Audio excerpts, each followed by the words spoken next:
They're called the two-horn priests in Hopi religious mythology. You got to understand what happens at the solstices. So when it rises in the east, it moves northward each day a little bit. Christian church fathers under Constantine said, yeah, we're going to make that Jesus' birthday. It's the same day as the unconquerable sun, the Zuni Sun Priest, went out to the Fremont Indians and said, it's time to get ready for the solstice event. You got to be able to control these. So you got to pray to the serpent god, because the serpent god will make sure the right amount of water is unleashed. And these guys go out dancing. They're sticking diamondback rattlesnakes in their mouth and dancing around. So if you can control the snakes, then you can control the flash floods. And you have to control the flash flood. Remember, the rock is considered a portal to the other world. So if you see eyes, the spirit being is coming out of the rock. If you don't see eyes, the spirit beings are going back into the rock, and this is a sacred portal. To a traditional Navajo, that image of the night sky is a snapshot of a scene from scriptures. When that image occurs at dawn, it's too late to plant. And when that image reoccurs at dusk, they know frost is about to occur. The Sioux tribe in the plains, North America, they call Mars a great brave warrior, and Venus this beautiful maiden.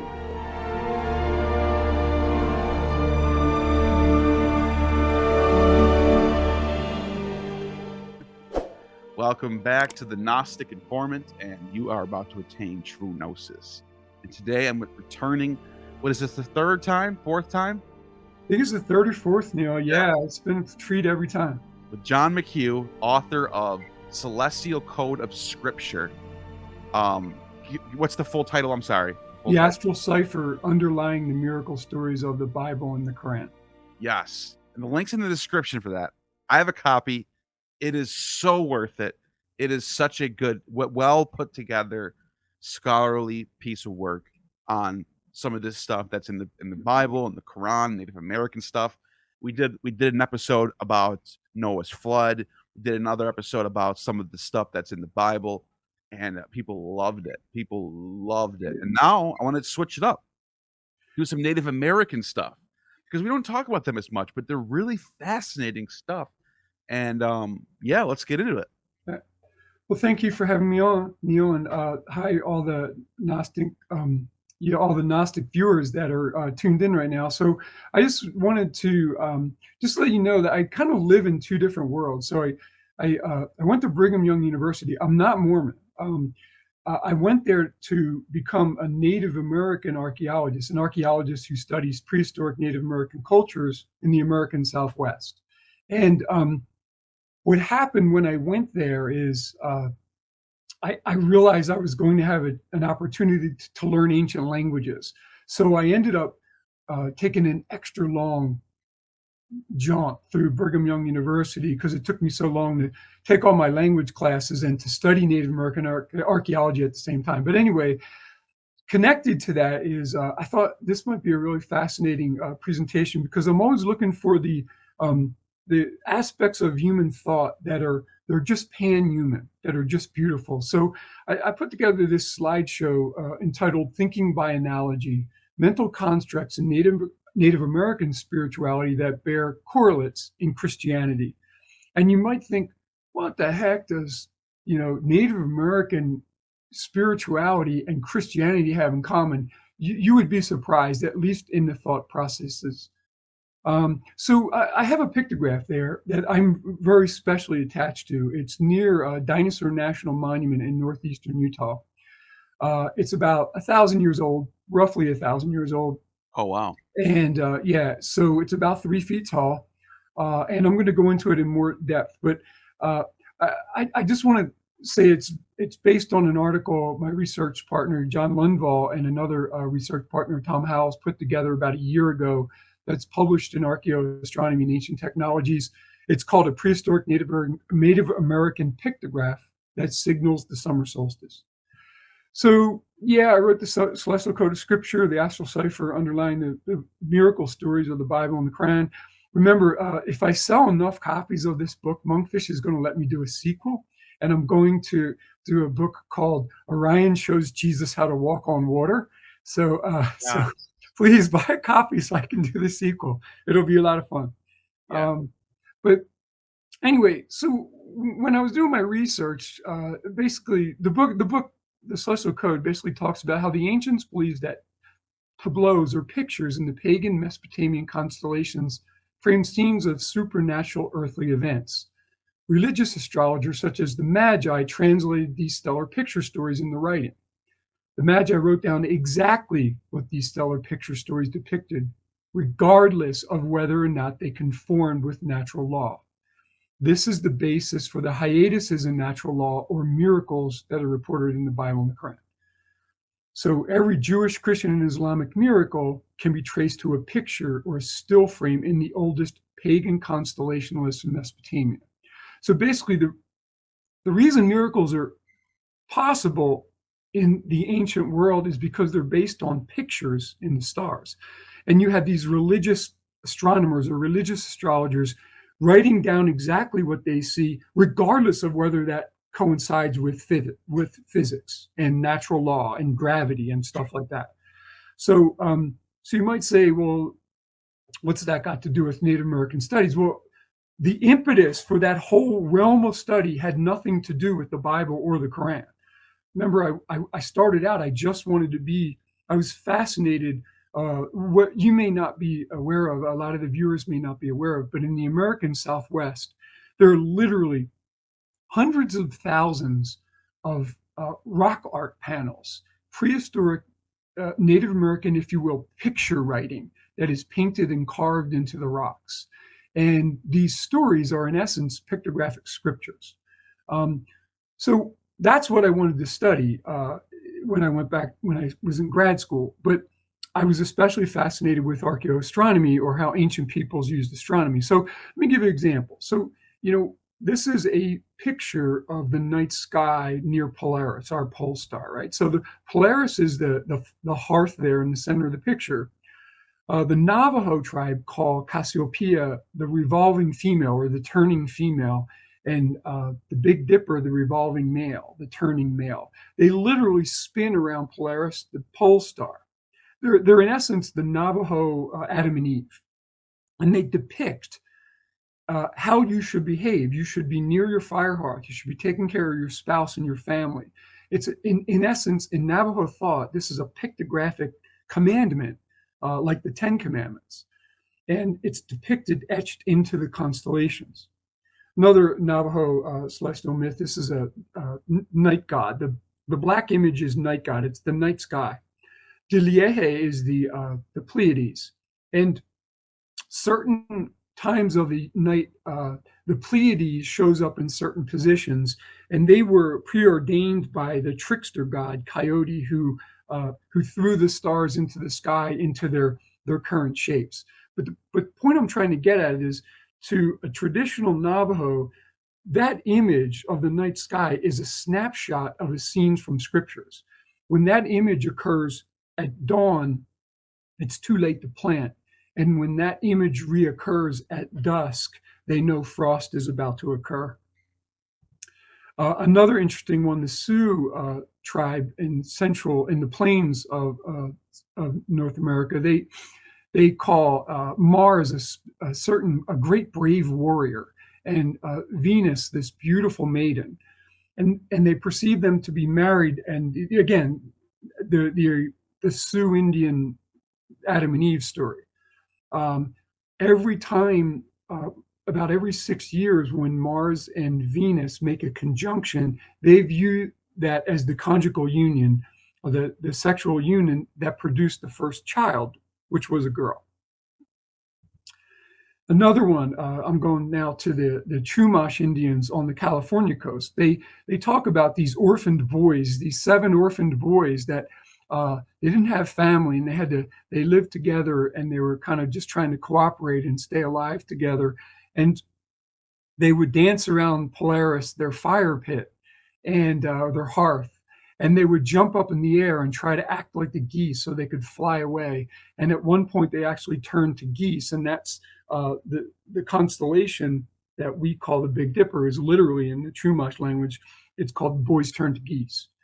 because they transform themselves from human beings into geese, and they spin around Polaris, the night sky, in the night sky.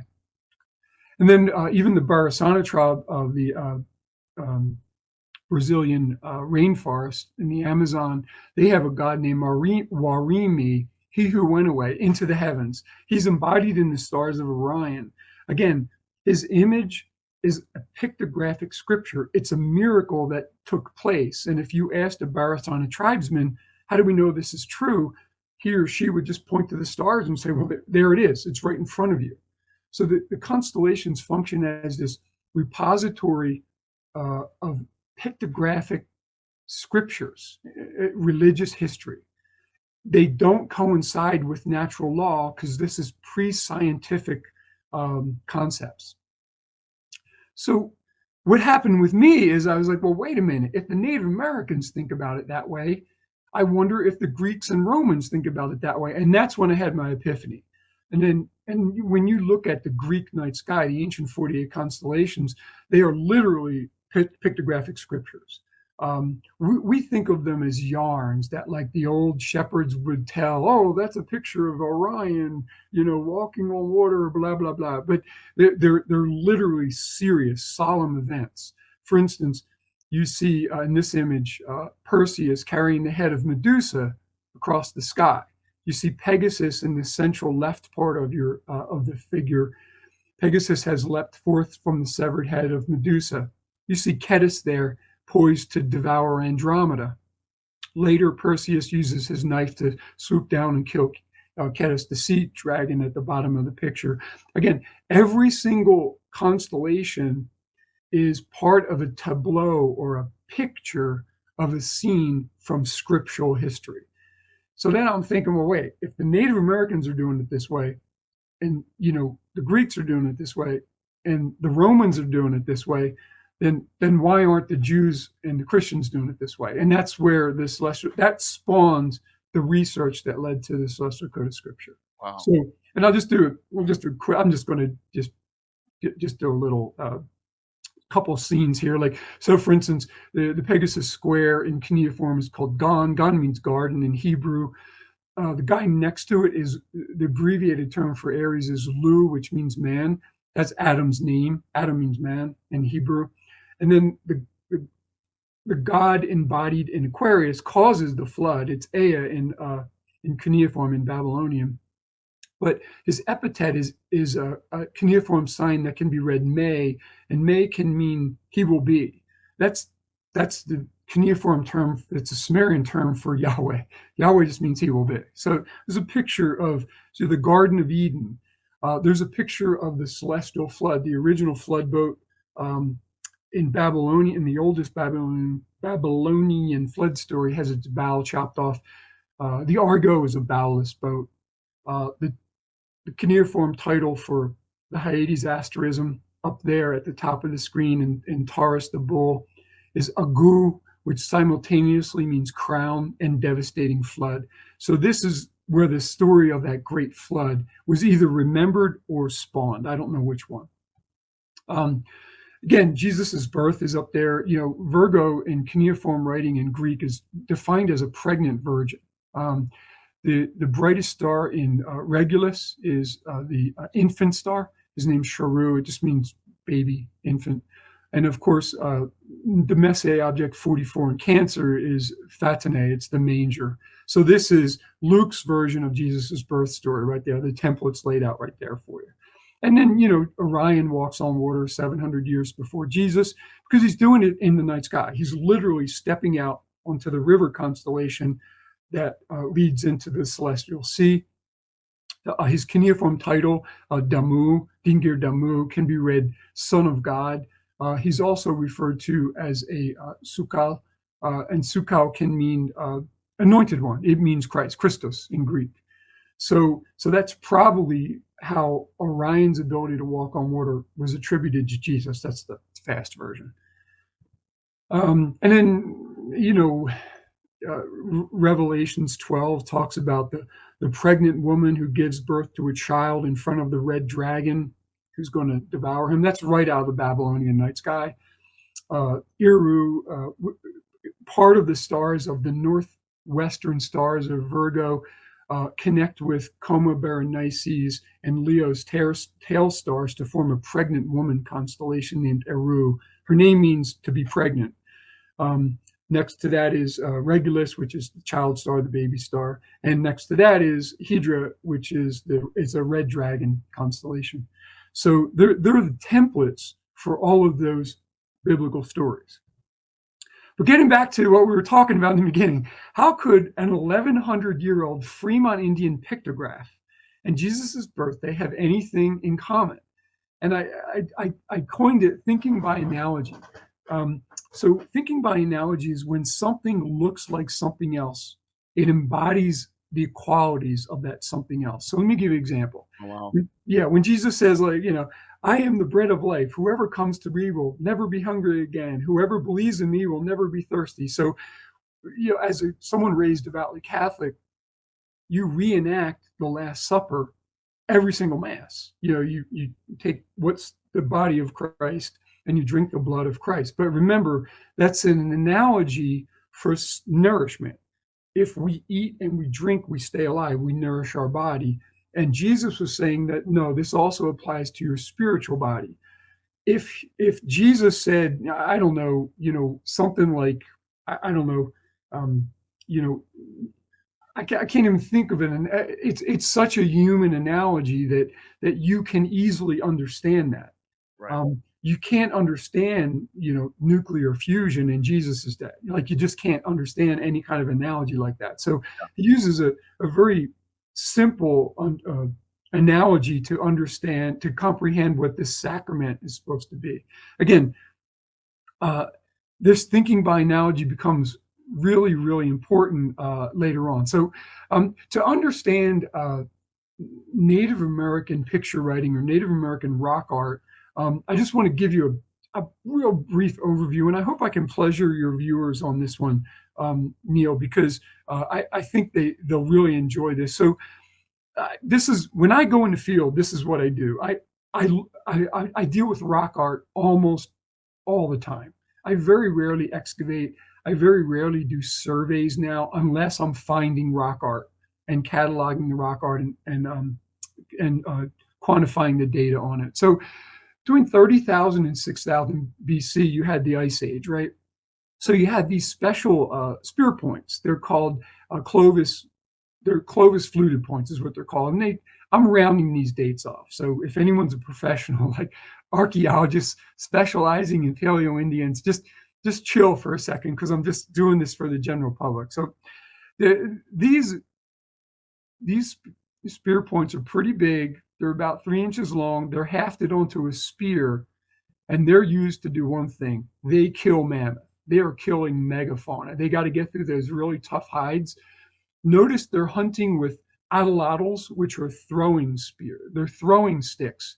You put a spear on them, and then you throw the spear into the elephant, which, if you get enough people doing that, you'll eventually kill it. You can butcher a lot of meat for a lot of people. Oh yeah. So real cold temperatures. Just the glaciers are way down to almost the middle of the North America. There's also another form of big game hunters or megafauna hunters called the Folsom culture. They're hunting an ancient form of bison called Bison antiquus, much larger. A modern bison is on the right there. The central image is Bison antiquus. It's 8 feet at the back of the hump there. This is a gigantic bison. Again, they're hunting with atlatls.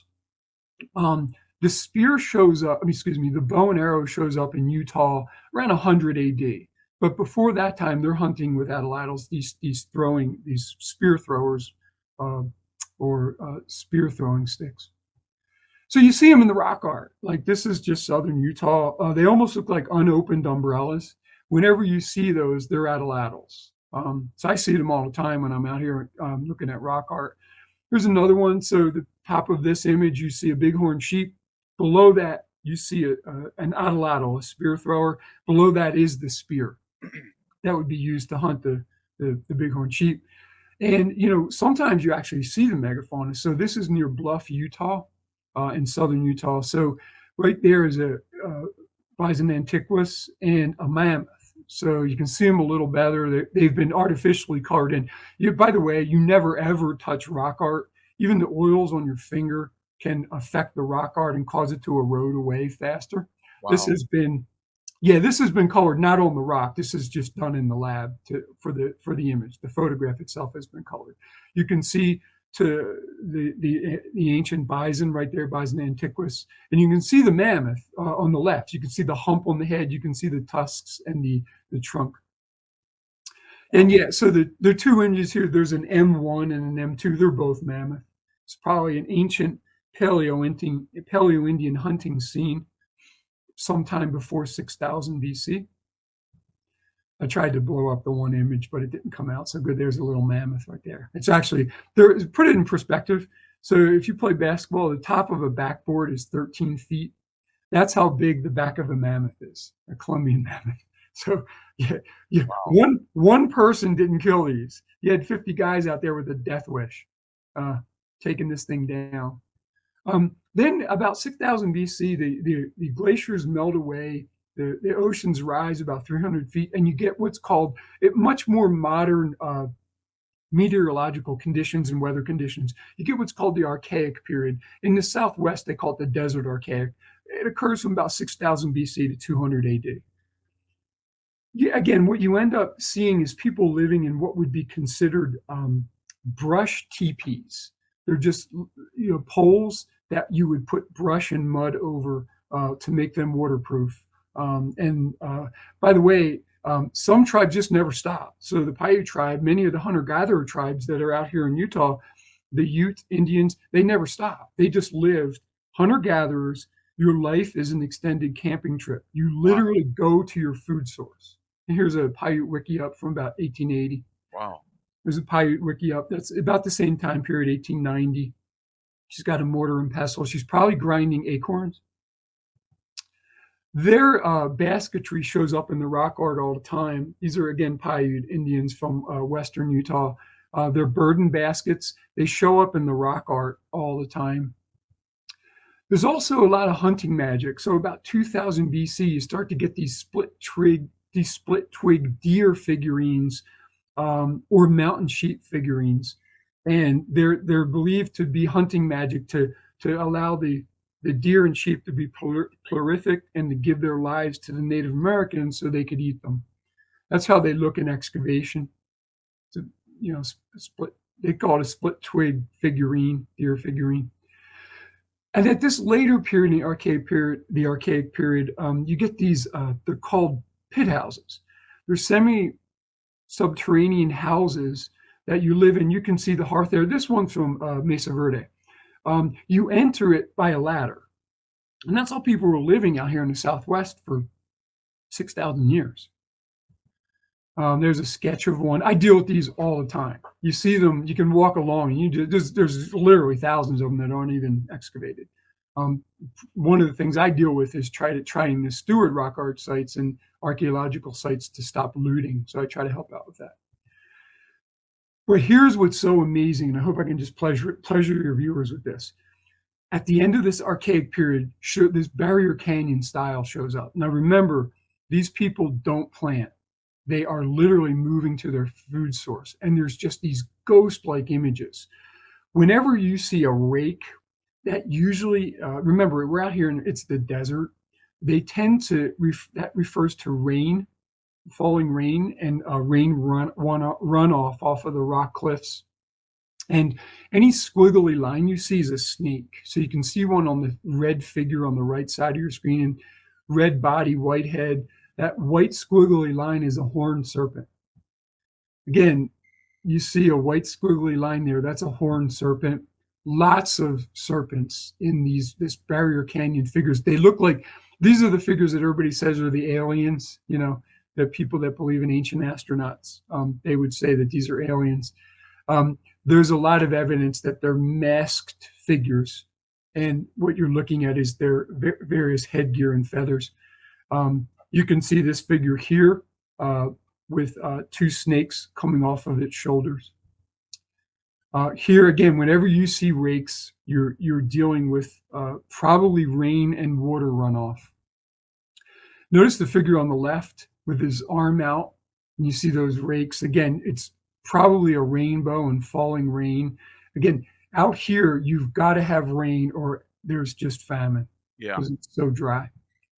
This is called the Great Gallery. This is a real famous image. Just give your viewers a thought about this. It's probably 1000 BC. It's a pictograph. It's about 6 or 7 feet tall.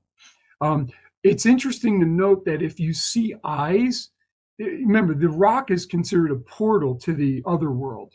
So if you see eyes, the spirit being is coming out of the rock. If you don't see eyes, the spirit beings are going back into the rock, and this is a sacred portal. Wow.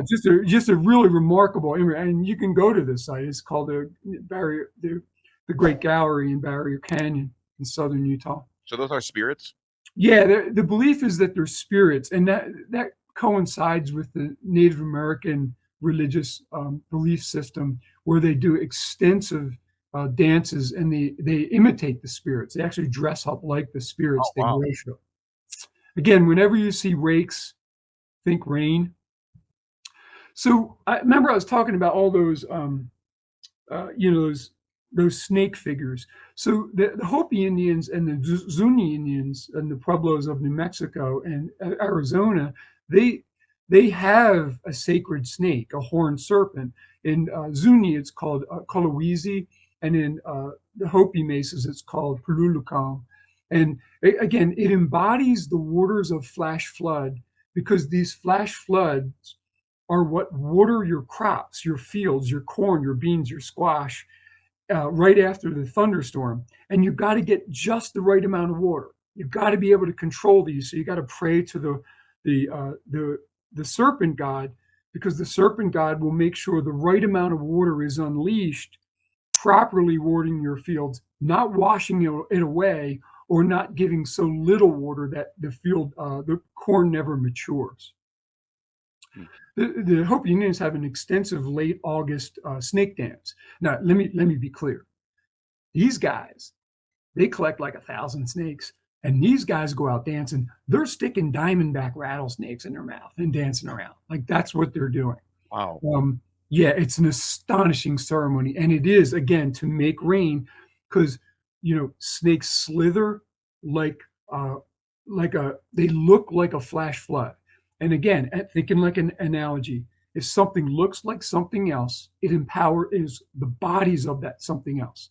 So if you can control the snakes, then you can control the flash floods. And you have to control the flash floods if you're a Hopi Indian. There's a Hopi snake dancer. Yeah, I mean, it's like a 9-foot rat snake. You know what I mean? Yeah. So yeah. Anyway, it's phenomenal. It's phenomenal. So one of the great mysteries, if I can just immerse your viewers in this great mystery of the American Southwest and archaeology, is so about 1300 AD, all of the Pueblo Indian occupations in Utah and Colorado just get abandoned. I mean, they get abandoned like people just got up and left. They just walked out the door and left everything there, like they're cooking dinner and we never got back to it.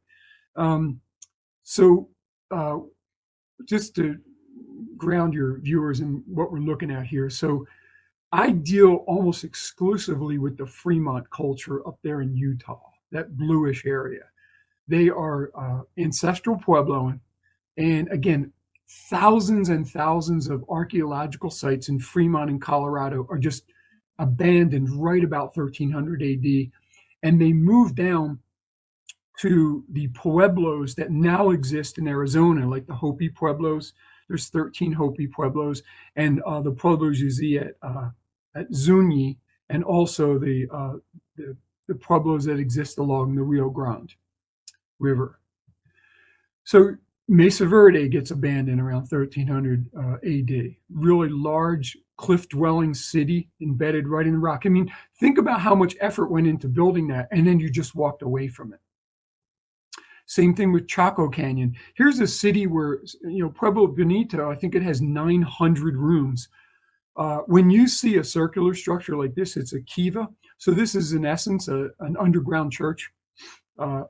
So again, this is Chaco Canyon. This gets abandoned right around 1300 AD. So these groups, let me just go back to it. The Fremont, we call them the Fremont and the Anasazi.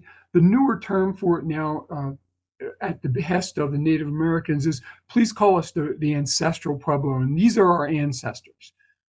So the people I study, the Fremont people, they have the mitochondrial DNA evidence shows that they are of the same matrilinear line as the Jemez Pueblo people there in New Mexico. You see that orange arrow.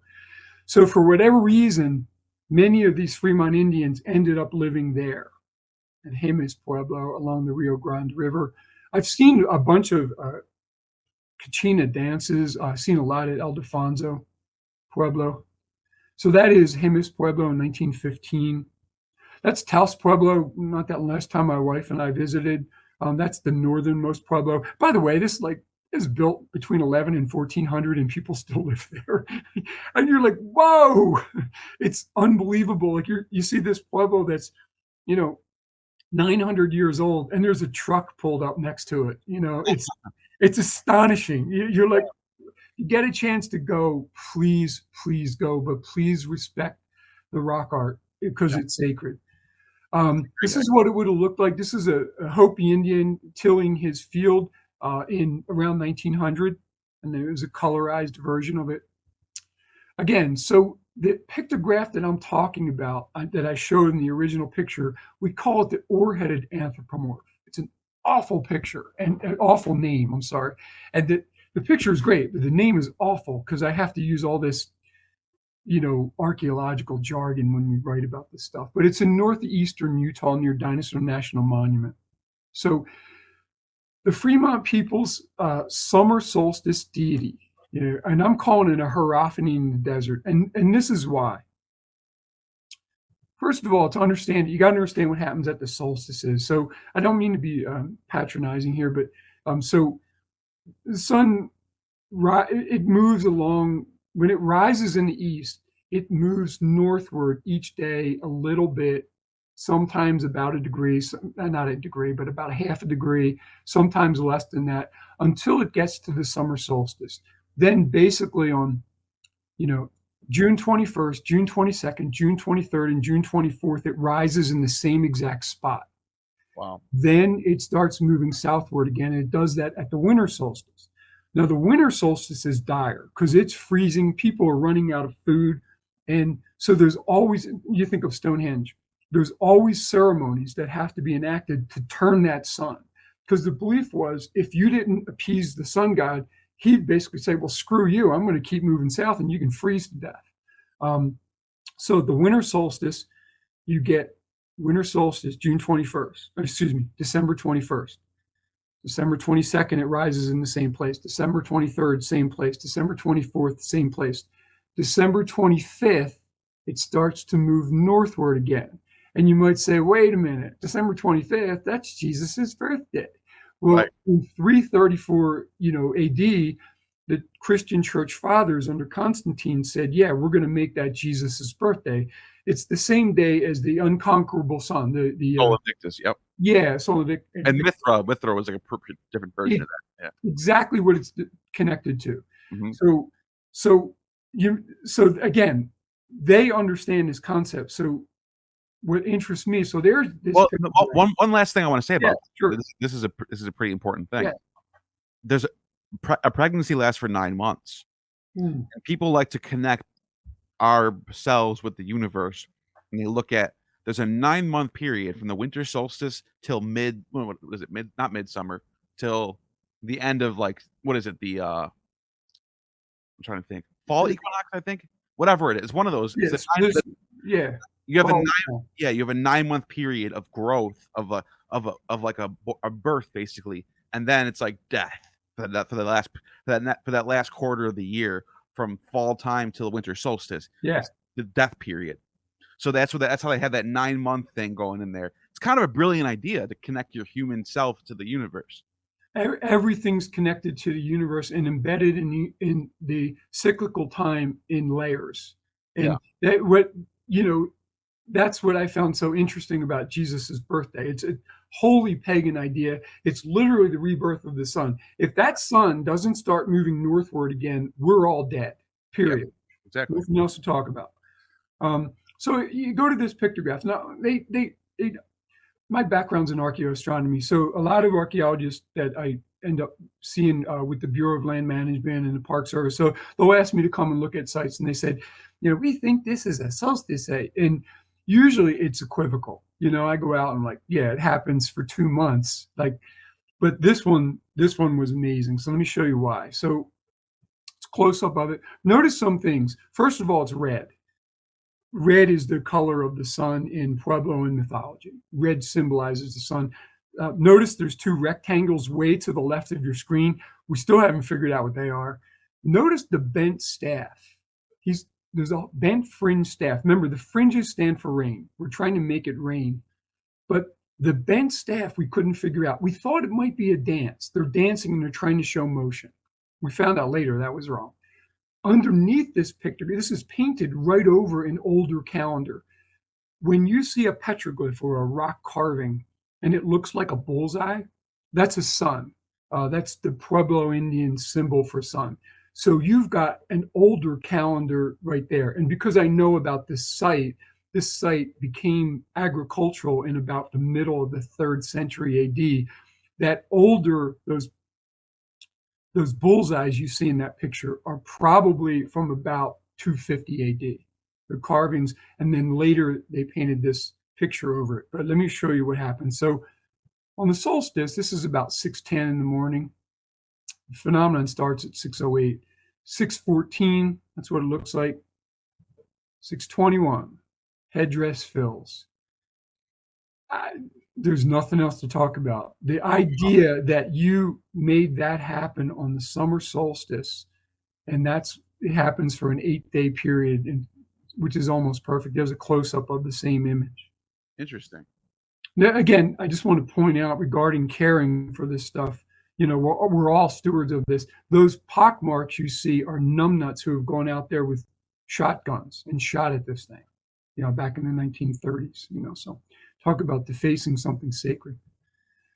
Then at about 6:40, the image appears to be standing on a shadow. And you might say, well, how do you know that? Well, they actually have the feet, they're uneven.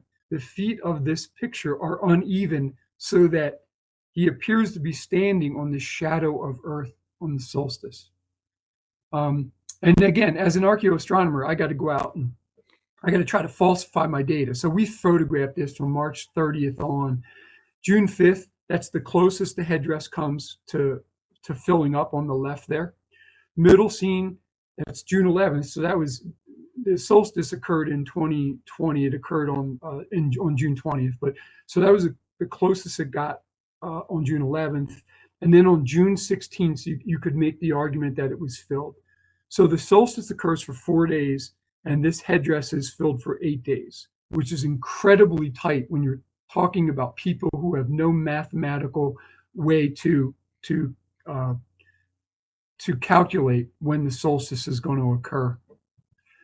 This is what it's a draw. It's a narrow draw right outside of Vernal, Utah. You can see the sunlight. It rises. It goes through this cleft in the rock. It shines on the headdress of the pictograph. There's another angle of it. So I want to give a face on who's probably doing these images. So this is the Zuni Sun Priest. He's called a Pequin. Literally, the title means something like sun speech, because it's the time when the sun god is speaking to him. He is the interlocutor with the sun god.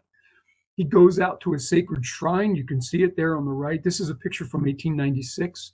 And you can see the image, the face of the sun is depicted on the slab inside that sun shrine. It's very likely this is the kind of priest who's painted that red pictograph that we call the Ore-Headed figure, which is an awful name. This Fremont Sundeed. Now, all this starts to get really interesting because less than a half a mile away, there's another image, same exact figures, only this time it's a little different. Notice, first of all, the upper figure is holding a fringe staff that is straight. That's how they usually appear. They're straight. These fringe staffs are straight. usually to represent falling rain. But notice these guys are holding knives, and they're also holding heads. So they've cut off people's heads. So we're like, okay. There's a picture of the upper head hunter. See the fringed staff on the right, or our left, his right. You see an obsidian knife in his left hand and a head in his left hand. What's hanging down is probably the viscera or long hair. Native Americans tend to wear their hair really long. And again, you get defacement. You got people shooting at these with shotguns. The only thing that's not defacement is on the right figure, the necklace that has been scraped in over the red pictograph is ancient. The sash that has been pecked in as a waistband, that's ancient. But the little holes have been picked in later times. But they are head hunters. They're holding knives. And what we start to see is, I was looking at that. I was like, I'm looking at my compass bearing. It's about 67 degrees. I'm like, that's the summer solstice. So I sat out there, and and they're painted to face the exact point as the summer solstice sunrise occurs. It's an L-shaped alcove. They could have painted those things on many different angles in many different directions, and they picked this one. That's the summer solstice sunrise, 2020.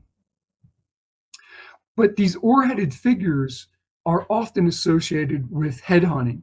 So here's another one at a site called McConkey Ranch. You see the knife blade, the obsidian knife blade in the figure's left arm, our right, in the figure's right arm, our left. That appears to be what might be a scalp stretcher. You often see scalps in Native American, facial scalps in Native American rock art, but they've actually been excavated. So there's a Native American, again, another one of those ore-headed figures, dancing with a facial scalp hanging from his elbow. Notice the weeping eye motif. Oh, wow. Associated with warriors. Yeah, most of the warriors have these weeping eye motifs. You see another, you can see a scalp there on, there's a knife in one person's hand.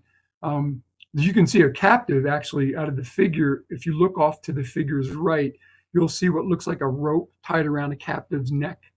And in the figure's other hand, joined in with another figure, you have, again, these ore-headed figures carrying facial scalps. So the weeping eye motif is often affiliated with warriors, at least in the Southwest United States. I was pretty sure it's pan-Native American. Yeah, so they've actually been excavated. So here's one from a 1919 excavation. This is a facial scalp. There's somebody's face has been cut off. Notice the loop at the top of the head for hanging the scalp.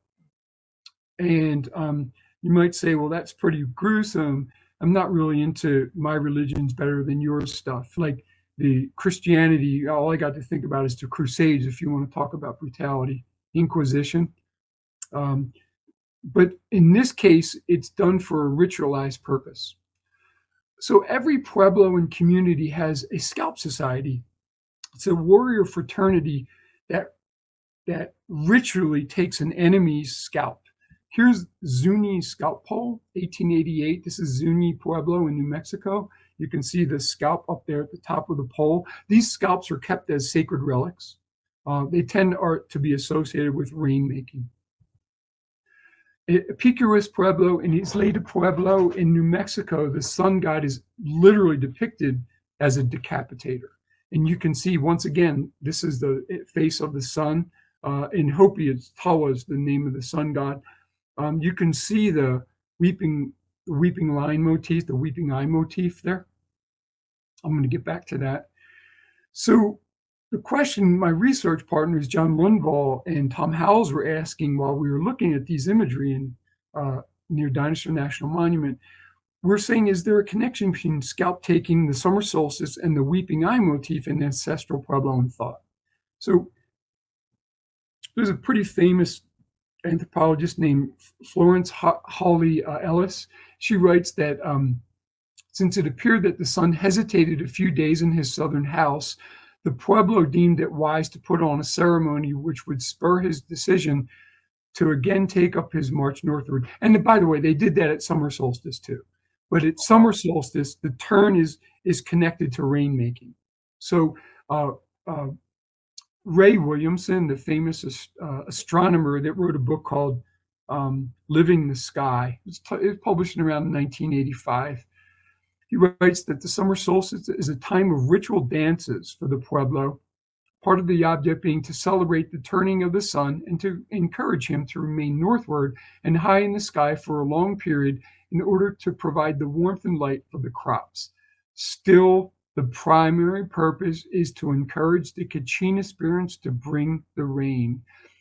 This summertime, late summer after the solstice is crucial. If you don't get enough rain, the corn, beans, and squash will not germinate. They will not mature and not germinate, but will not mature, and you will not have food to get you through the winter. So many of the Pueblo Indian myths are based on deep, deep prayer. This is the two-horned priest from Hopi. This is about something like 1908, I think. That's what they're called, the two-horned priests? Yeah, they're called the two-horned priests in Hopi religious mythology. But all of the Hopi Kachina dances, they literally impersonate their spirits, and they often take part in these rainmaking ceremonies. On the right is a rainmaking ceremony at the Hopi town of Mcconkey. I think that dates to 1903. There's another, again, around 1910, Hopi Indian. You can see just this elaborate masks.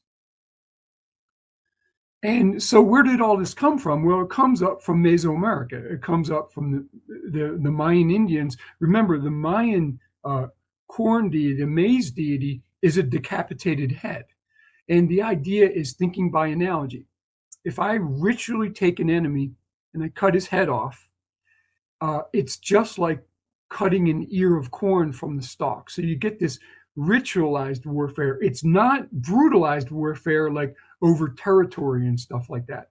It's literally done to make the crops grow and to appease the deities. So that's the Dresden Codex, the Mayan Dresden Codex. Oh, yeah, I've heard of that one before. Yeah. So there's the corn god right there. Is it true that we've lost like 95% of all the texts that we could have had?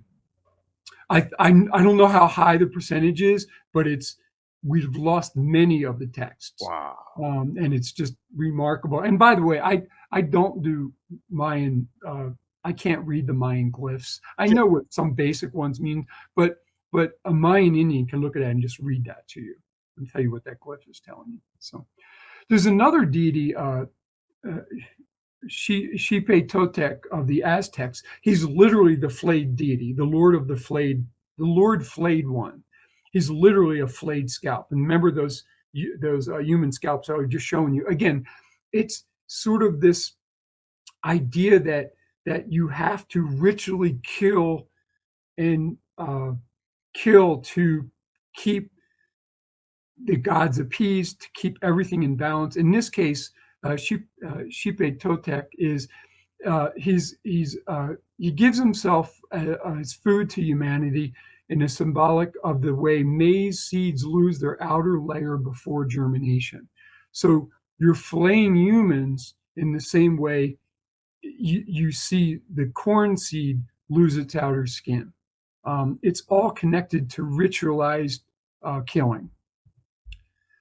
So again, the thing about the sun priest's power in the Southwest is you can't just identify the solstice. You got to anticipate it by a certain number of days, so you can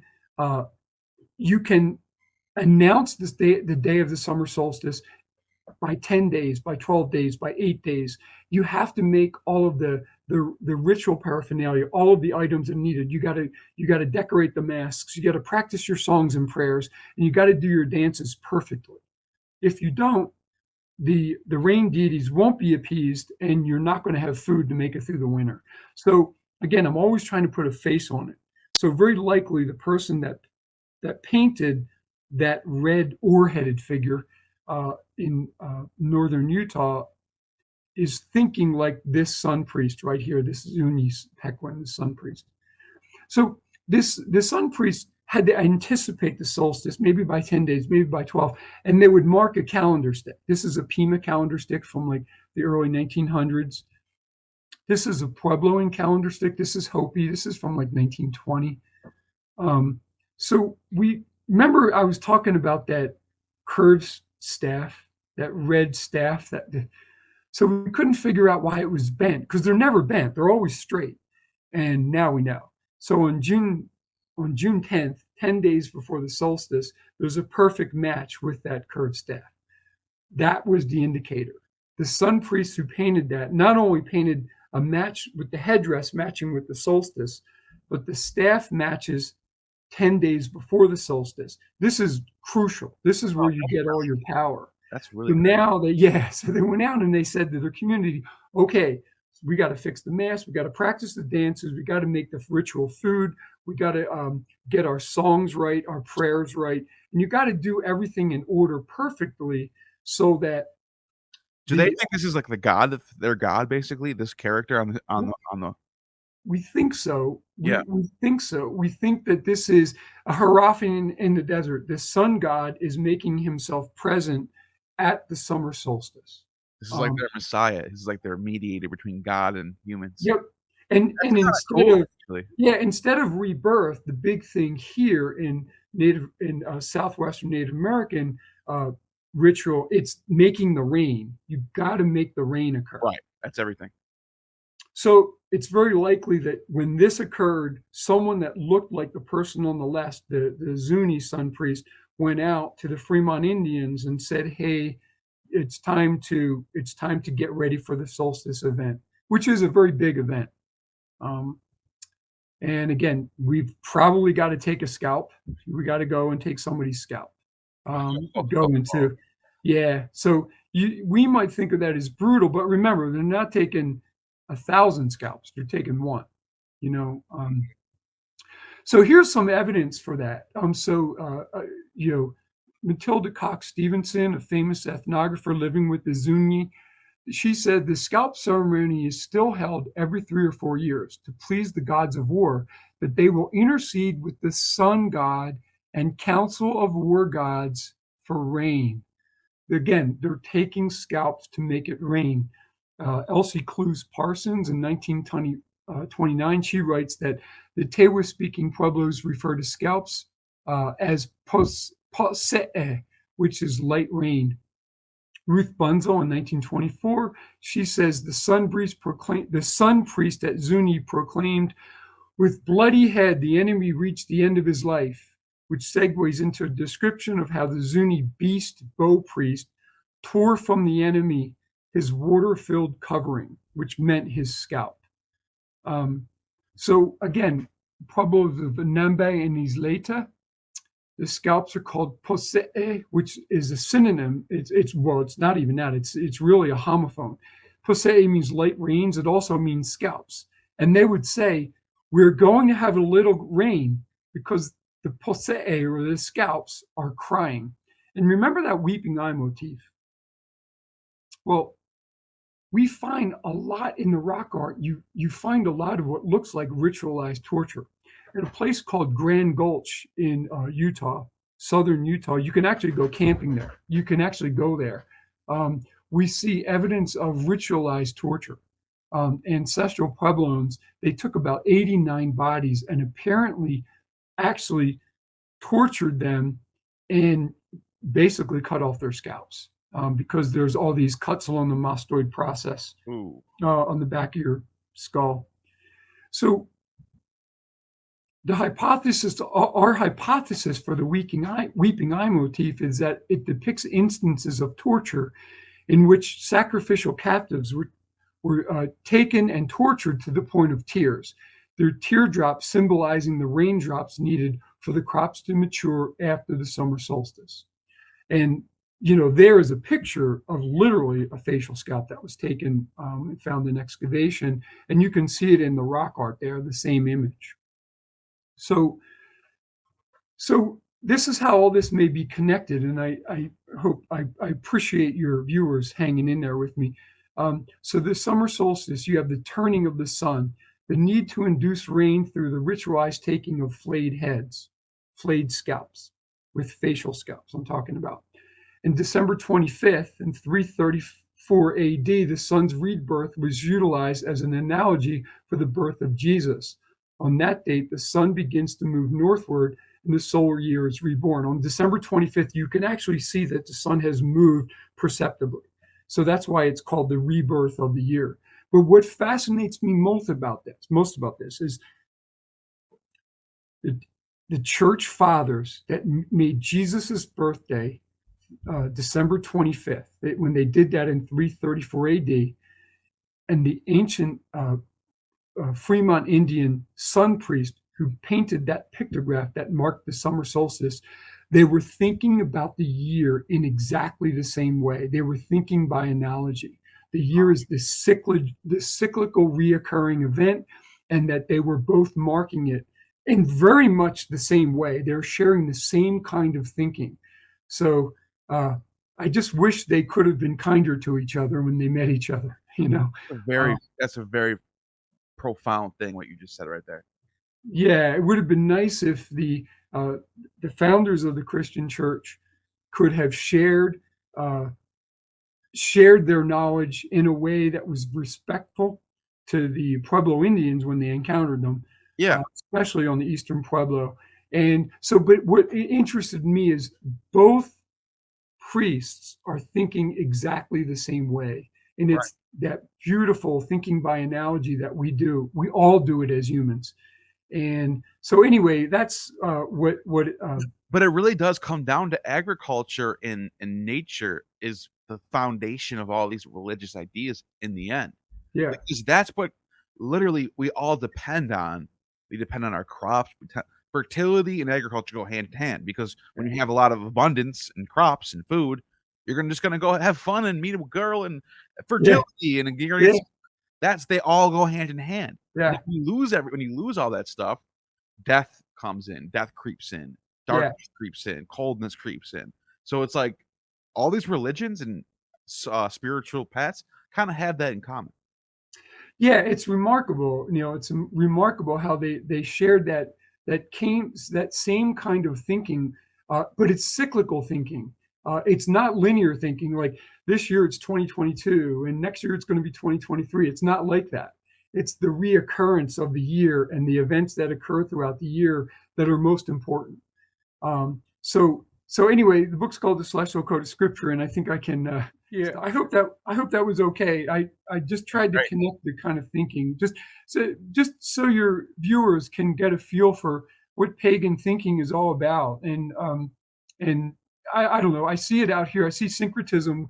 Eventually, although it was done brutally, all those Pueblos in New Mexico and Arizona, they're all Catholic now. But the saints are just syncretized with all of the ancient beings. It's just really remarkable stuff. So yeah, really is. So anyway, I find it really remarkable and fascinating. So I just thought I wanted to share that with your viewers, and I hope they would enjoy it. I really enjoyed that presentation. I think that's fascinating stuff. I mean, the how in tune they are. When you look at the Egyptians, not just the Egyptians, but the Vedic culture. You look at the Egyptians, Vedic culture, you look at them. They all have this thing in common where they're really in tune with what the sun's doing, what the moon's doing, what the constellations are doing, and they're tracking it down on their walls, in their carvings, and like that's the common denominator throughout the entire world and religious paths is the being in tune with nature and the stars. Yeah, no, it's remarkable, and see, and that's sort of what cyclical time is. We don't live in it today. The only people actually who live in it are people who still practice religious beliefs because they're going with, neo-pagans. But believe it or not, again, even people who are practicing Christians, practicing Jews, and practicing Muslims, they're going with that cyclical time. They may not realize that it's embedded in the calendar in the way that a pagan does, but it's still the same kind of thinking. It's not an accident that Jesus was born on December 25th. Right. It's not an accident that Jesus is resurrection occurs right after the rebirth of green plants, after the the first full moon after the vernal equinox, the first Sunday after the first moon. And not only that, the date changes every year. Yeah, exactly. If he really died on, let's say, March 17th, why don't we celebrate Easter on March 17th? No, they wait till the Paschal moon. Yep. The Paschal moon has to come, and then it's the Sunday after that. Yep. That is literally a pagan thing. Yep. It's like, remarkable. Nobody talks about it. It's kind of cool, actually. It's really remarkable. And it's those. I joke around. I mean, I've said it on your show before, but I joke around with, if you're Catholic, you're pagan, you just don't know it. Right. And ironically, if you're pagan, at least Christian pagan, and you're Catholic, and you don't know it, it's the same exact thing. Yeah, it is. It just put different words down for it. It's like it's refined Platonism. That's what it is. Yeah. No, it's a really nice way to say it. So, but I just want to say, if your viewers ever get a chance to come out to the American Southwest and get to see this rock writing, it just sucks you in. You'll fall in love with it. Just remember to be they're Native Americans look at rock art as the way a Catholic would look, or a Jew would look at a church or a synagogue, and stained glass statuary. It's sacred statuary. So you don't touch it. You don't be disrespectful to it, that kind of stuff.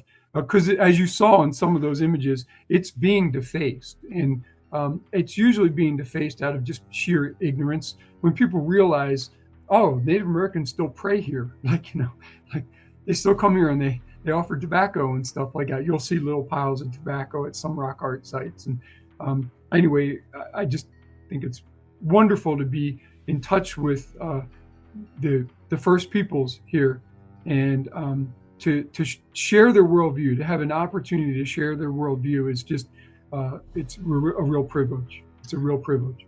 Yeah, and I got the link for the book in the description. Check out the book, Celestial Code of Scripture. It's definitely worth checking out. It's on. And we'll definitely do another one of these videos very soon. Wonderful. Thank you so much, Neil. And you have attained true gnosis.